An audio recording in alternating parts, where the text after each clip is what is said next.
Isang linggo na lang, graduation na nila. Malapit nang magwakas ang kanilang high school life. Kaya naman si Diyos Mahika, pinag-iisipan na kung ano ang balak niyang gawin. Oras na makatungtong na siya sa kolehiyo. Hindi na niya kasi makakasama rito ang tatlo niyang barkadang sina Jepoy, Marlo at Vincent. Si Jepoy kasi sa Bulacan na paaaralin ng magulang nito. Si Mario naman, gustong palawakin pa ang basketball career. Kaya sa Lasal ito papasok. Habang si Vincent, pinapauwi na sa probinsya. Kaya doon na rin ito mag-aaral. At dahil siya na lamang ang maiiwang mag-isa rito, hindi na alam ni Diyos kung saan siya papasok dahil hindi na rin naman niya makakasama ang mga barkada. Para bang lahat ng universidad sa paligid ay walang saysay sa kanya. Hindi na talaga niya kayang mabuhay pa kung hindi rin kasama ang mga ito. Isang araw, pagkatapos ng practice nila, tumambay sila sa kantin at doon nag-usap-usap. Ano ba yan? Malapit na talaga tayong magkahiwa-hiwalay. Dapat siguro gumawa na tayo ng huling gala natin para naman magkasama-sama pa ulit tayo sa huling pagkakataon. Mungkahi ni Josh sa mga ito. Pwede pa ba nating gawin yun? 3 linggo na lang bago graduation ah. Di ba bawal na raw gumala o mamasyal sa malayo kapag ganito kasi mas malapit tayo sa mga aksidente. Sagot naman ni Vincent sa kanila. Sus, naniniwala ka naman doon. Kasabihan lang yun. Sabi naman dito ni Jepoy. Mabuti nga talaga gumawa na tayo ng huling gala natin para naman hindi tayo mabitin.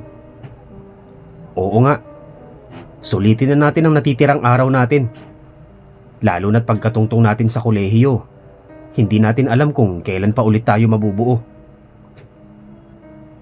Singit naman sa kanila ni Marlo. O siya, sige na. Pero saan naman tayo pupunta? Biglang tanong ni Vincent.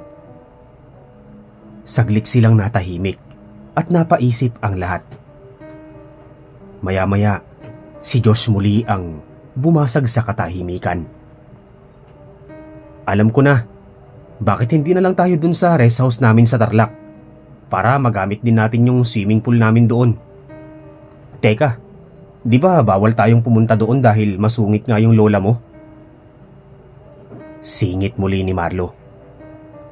Patay na nga siya eh. Caretaker na lang ang nagmamahala doon ngayon. Kaya pwede na tayong gumimik doon. Ano, game kayo? Pagkatapos ng ilang pag-uusap, nagkasunduri ng 4 sa lugar na napag-usapan. Sa susunod na linggo, may 2 araw silang bakante. At yun ang gagamitin nila para sa kanilang lakad.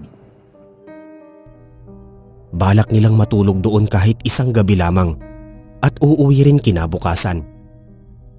Kahit sa ganoong paraan man lang magkasama-sama pa silang muli sa huling pagkakataon bago magkahiwa-hiwalay. Pagsapit ng Sabado, naghiwalay na agad si Josh ng mga damit na isisilid sa kanyang bag.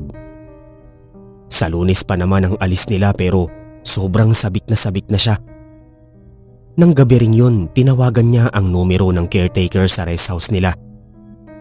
Lando ang pangalan nito. Boss Lando, sa Lunes pupunta kami dyan ng mga barkada ko. Mga 2 araw lang. Hintayin mo na lang yung ipapadala kong pera sa'yo ha.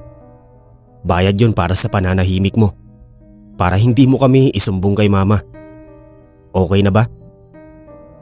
Sabi ni Josh dito. Nagulat naman ang lalaki sa kabilang linya. Ano? Teka. 2 araw? Nakaisip ka na ba ng ipapalusot mo sa nanay mo? Oo naman. Sinabi ko na sa kanya kanina na may overnight practice kami sa school. Kaya alam na niya yon. Pero teka lang muna. Magkano naman ang ipapadala mo sa akin? Tandaan ng caretaker na tila sa pera lang interesado. Magkano ba ang kailangan mo? Mga 6K sana. Kaya mo ba? 6K? Sige. Send ko sa'yo mamaya. Basta wag kang magsasalita ah. Oo, kasado na yan. Napangiti si Josh matapos muling mapaikot ang caretaker. Hindi na siya nahirapang mapapayag ito dahil dati pa man lihim na niya itong binabayaran tuwing may ipapagawa siyang pabor dito. Pagsapit ng Lunes, nagpaalam na si Josh sa ina. Ang akala talaga nito ay overnight practice lang ang gagawin nila sa school. Pero ng araw na yon, nagkita na silang magbabarkada sa plaza at sumakay ng van. Lahat sila ay may daladalang backpack na punong-puno ng mga damit at pagkain. Kalahating oras ang itinagal ng biyahe nila sa van bago sila nakarating sa sakayan ng bus patungo sa lugar kung nasaan ang rest house ni na Josh. 1 oras din ang itinagal ng biyahe nila doon. Kaya naman pagkarating, nagpahinga na muna agad ang 4 sa kwarto. Maya-maya ay pinasok naman sila ng caretaker na si Lando. Nga pala, nagluto ako ng tanghalian para sa inyo. Kumain na lang kayo sa sala kung gutom na kayo. Sabi nito sa kanila na labis nilang ikinatuwa. Wow naman, ayos ka talaga Boss Lando. Kaya paborito kita eh. Bate rito ni Josh at nakipag-high five pa sa lalaki. Basta wag din kayong gagawa ng kalokohan dito o maglilikot masyado. Ako ang mayayari sa nanay niyo kapag may nasira o nawala dito. Huwag kang mag-alala. Hindi naman kami bata para maglikot pa. At lalong hindi rin kami magnanakaw ang mga barkada ko. Para may mawala dito. Oh, heto pa ang bonus. 2K yan pang merienda mo na rin. Wow! Natuwa si Lando matapos abutin ng pera. Salamat talaga Josh. Sige, enjoyin nyo na itong bahay. Pagkatapos nun ay umalis na ang caretaker. Tawang-tawa si Josh habang pinagmamasdan itong umalis. Saka siya lumingon sa mga barkada. Si Boss Lando talaga pagdating sa pera sobrang bilis. Kita mo? Tinalikuran na tayo agad. Hindi man lang hinintay yung susunod ko sanang sasabihin. Magpapabili sana ako ng maiinom natin sa kanya mamaya eh. Kahit MP or Alfonso lang. Sus, tayo na bahala doon. Tayo na lang ang bumili para makalibot din tayo. Sagot naman sa kanila ni Jepoy. Sa unang araw nila doon, wala silang ibang ginawa kundi maglibot, uminom at manood ng horror movie sa gabi. Sobra silang nag-enjoy kahit mga simpleng bagay lang ang ginawa nila. Para silang magkakapatid na hinding-hindi mag-aaway kahit kailan. Kinabukasan may kanya-kanya silang gawain. Mamayang hapon pa sila uuwi kaya sinusulit na nila ang stay nila roon. Sina Josh at Jepoy na malengke para bumili mismo ng mga sangkap na lulutuin nila. Ginamit nila ang motor ni Josh na nakatambak lang sa garahe. Napagkasunduan nilang sila muna ang magluluto ng sarili nilang pagkain at hindi ang caretaker. Si Marlo naman nakahiga pa rin sa kama dahil sa hangover. Ito rin ang may pinakamaraming isinuka kagabi. Habang si Vincent nasa likod ng bahay nakatambay at nagpapahangin sa malawak at makulay na hardin. Habang namamalengke si Josh, saglit na humiwalay sa kanya si Jepoy at sinabing magsi-CR lang sa di kalayuan. Hinayaan na lang niya ito dahil kasalukuyan pa siyang namimili sa isang pwesto. Pagkaabot niya ng bayad sa tindero, laking gulat niya nang makakita ng lalaking matangkad na nakaitim sa bandang likuran nito. Medyo malabo ang mukha nito ngunit parang mabalasik yun, base sa paningin ni Josh. Nawala rin agad ang nilalang pagkatapos gumalaw ng tindero. Hindi na siya nagtagal doon at agad niyang hinanap si Jepoy. Kasalukuyan namang umiihi si Jepoy ng mga oras na yon. Pagkatapos niyang maglabas, nagtungo agad siya sa harap ng salamin para suriin ang sarili. Laking gulat niya nang makakita ng nakaitim na nilalang sa likod niya. Mabalasik ang mukha nito at matalim ang mga mata. Natakot siyang lingunin ito dahil baka bigla itong umatake sa kanya. Ngunit kung kailan nangangati na ang bibig niyang sumigaw, saka naman biglang nagbukas ang pinto ng banyo. Nagulat siya nang masilayan si Josh. Doon lang din nawala sa paningin niya ang nilalang. "Tapos na akong bumili. May bibilhin ka pa ba? O uwi na tayo?" Tanong ni Josh sa lalaki. Napalunok lang si Jepoy at pilit pinakalma ang sarili. "Siguro uwi na lang tayo. Tara na." Pagkalabas nila doon, sumakay na sila sa motor at agad pinaharurot ni Josh ang motor. Ngunit sa kalagitnaan ng kanyang pagmamaneho, biglang nawalan ng preno ang kanyang motor. Dumiretso ito sa bandang kaliwa hanggang sa mahulog sa isang bangin. Sa nagdidilim na diwa ni Josh, nakita niya si Jepoy na duguan at tila matindi ang tama. Sinubukan niya itong hawakan pero nawalan na rin siya ng malay dahil sa pinsalang tinamo. Samantala, kasalukuyan pa ring nagpapahangin si Vincent sa hardin. Tamang yosi lang siya roon habang nakaupong dikwatro sa isang bakal na silya. Pagtama ng kanyang paningin sa bandang kanan, laking gulat niya nang masilayan ang nakaitim na nilalang na nasa likod ng mga halaman at bulaklak. Matalim ang mga matang nakamasid ito sa kanya. Sa sobrang takot ay napatayo siya sa kinauupuan at naibuga ang yosi. Saka siya nagmadaling pumasok sa loob at sinara ang pinto ng likod bahay.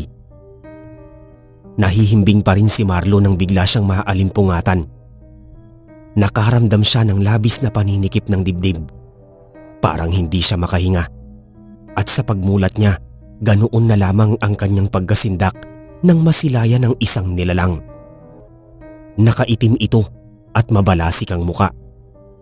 Nakaapak ito sa kanyang dibdib ngunit hindi niya ramdam ang mga paa nito. Pero ramdam naman niya ang labis na paninikip ng dibdib na isang sinyalis na may nakadagan ngang mabigat na bagay doon.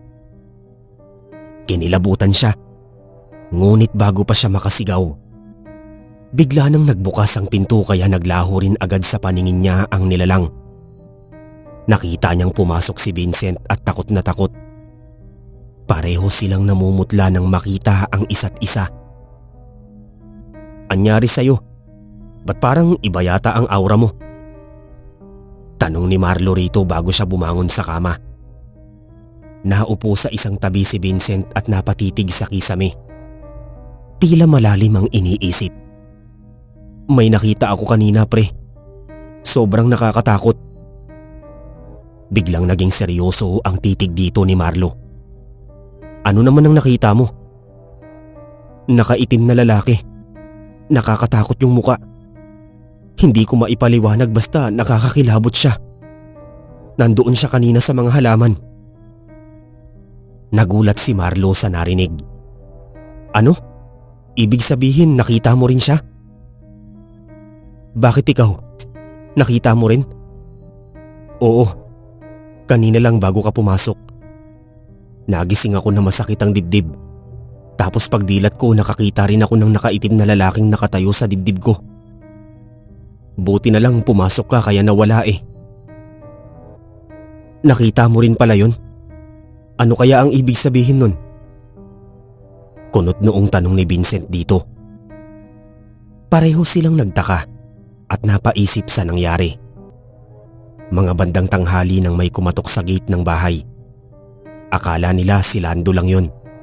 Pero pagkasilip ni Marlo sa bintana, ibang tao yun na hindi nila kilala. Naisipan niyang isama si Vincent sa pagbaba at sabay nilang hinarap ang lalaki. "Kakilala po ba kayo ni Josh Bartolo?" Tanong agad ng lalaki sa kanila. "Opo, bakit po?" Si Vincent ang sumagot dito. Naaksidente po sila kasama niya sa motor. Nandoon po sila sa may bangin malapit sa plaza. Diretso lang mula rito. Pakipuntahan na lang po. Salamat. Anang lalaki at nagmamadali ring umalis. Parehong nagulat ang dalawa. Nagkatinginan pa sila. Sina Josh at Jepoy na aksidente. Hindi makapaniwalang wika ni Marlo. Agad silang lumabas at pinuntahan ang lugar na sinasabi ng lalaki. Habang tumatakbo, napahinto si Vincent nang makakita sa di kalayuan. Muli nitong nasilayan ng nakaitim na nilalang. Sa pagkakataong yun, ito lang ang nakakakita sa nilalang at hindi ito nakikita ni Marlo. Anong nangyari sa'yo, pre? Bakit ka huminto? Ayun siya. Nandoon ulit siya. Yung lalaking nakaitim. Nasaan? Hindi ko makita. Ano? Wala kang nakikita? Ayun lang siya oh. Nakatayo. Nakatingin sa atin. Wala nga sabi akong nakikita. Saan ba banda pare? Huwag ka naman ganyan. Tanghaling-tanghali kinikilabutan ako sa'yo eh. Hindi na tayo ligtas dito. Dapat pala hindi na lang tayo umalis. Naaksidente na sina Josh. Mukhang tayo na ang susunod base sa nakikita natin. Umalis na tayo rito bago pa tayo madamay. Nagwawalang sagot ni Vincent habang napapaatras ito ng hakbang. Sa kakaatras nito, hindi na nito namalaya ng paparating na truck. Bago pa ito maawat ni Marlo, nabanggana ng truck si Vincent at nakaladkad hanggang sa malayo. Gulat na gulat si Marlo at hindi makapaniwala. Nang sundan niya ang katawan ng lalaki, nakita niyang lasog-lasog na ang buto nito at biyak ang ulo. Napaiyak na lang siya sa isang tabi at nanginig ang katawan. Nang mapalingon siya sa di kalayuan, doon niya nakita ang lalaking nakaitim. Hindi na siya nagdalawang isip pa. Agad na siyang tumakbo at umalis mag-isa niya. Bumiyahe na lang siya mag-isa. Ni hindi na nga siya nakapagpadala pa ng gamit sa labis na pagmamadali. Buti na lang ay nasa bulsa pa niya ang pitaka niya kung nasaan ang kanyang pera. Ngunit bago pa siya makaupo sa kanyang pwesto, nasilayan niyang muli ang itim na nilalang sa pinakadulo ng bus. Nakaupo ito doon at matalimang titig sa kanya. Sa labis na takot na palabas ng bus si Marlo at nagsisigaw. Pinagtinginan tuloy siya ng mga tao. Hanggang sa labas, ang daming nakatingin sa kanya. Hindi siya tumigil sa pagtakbo hanggat hindi nakakalayo sa mismong bus. Ngunit sa kalagitnaan ng kanyang pagtakas, biglang may nangyaring hindi inaasahan. Pumutok ang poste sa nilalakaran niya at nahulog ang ilan sa mga wire.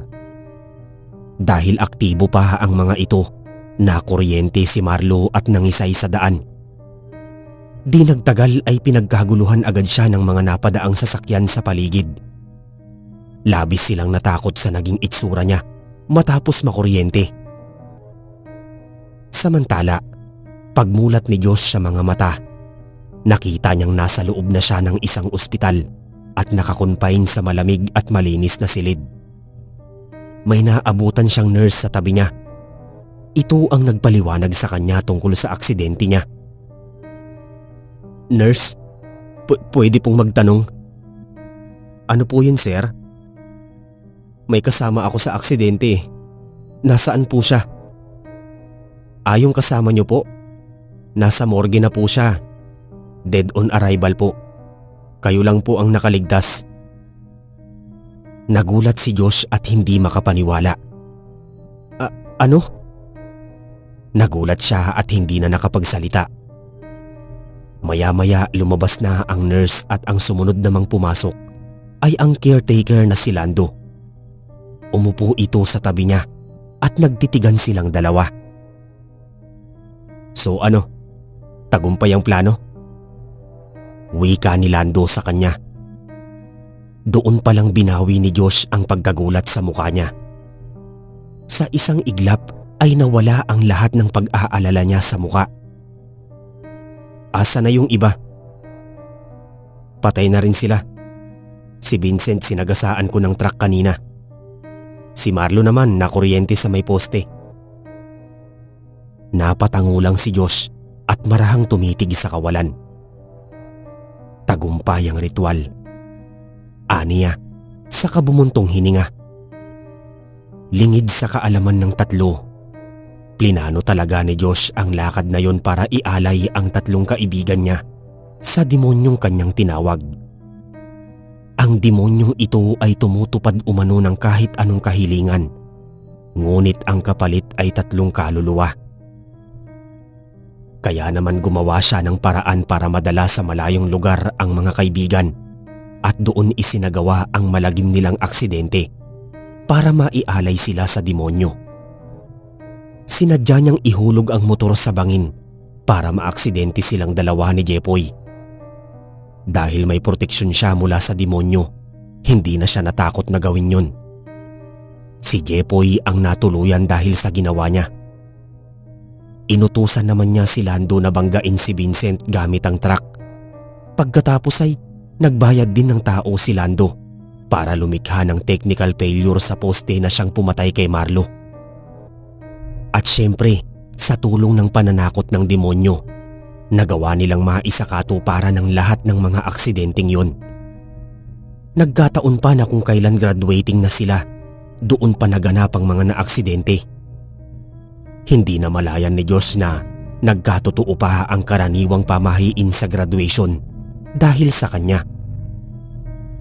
Tuwing sasapit ang graduation ng mga estudyante, laging may kumakalat na paniniwalang bawal na raw silang gumala o pumunta sa malayong lugar dahil nagiging mas malapit sila sa aksidente.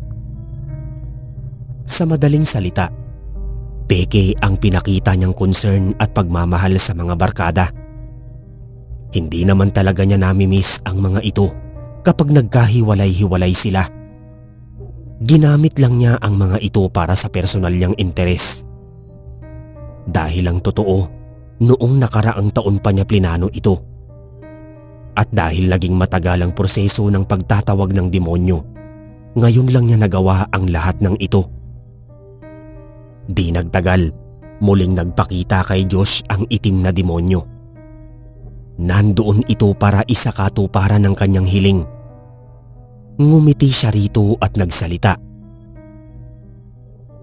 Oras na pala para sabihin ang hiling ko, no? Simple lang naman yun. Gusto kong mapa sa akin ang lahat ng yaman at pag-aari nilang tatlo. Yun ang dahilan kaya niya nagawa yun. Kahit may kaya na ang pamilya nila, naisipan pa rin niyang makipagkasundo sa demonyo para maialay ang mga kaibigan at makuha ang taglay na yaman ng mga ito para lalo pa siyang yumaman.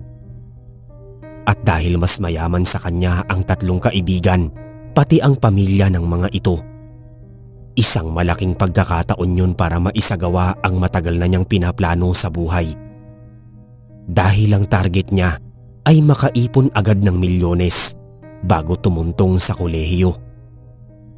Para pagkarating niya roon, maipagmalaki agad niya sa magiging bagong kaklase, pati na rin sa lahat-lahat, na isa siya sa mga youngest millionaire dito sa bansa.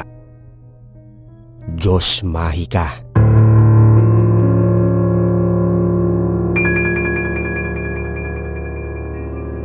Mga kasandata, maraming salamat po sa pakikinig ng kwento natin. Sana po ay nagustuhan ninyo. Para sa mas marami pa pong fiction horror stories, huwag niyo pong kalimutang mag-like, mag-share at mag-subscribe.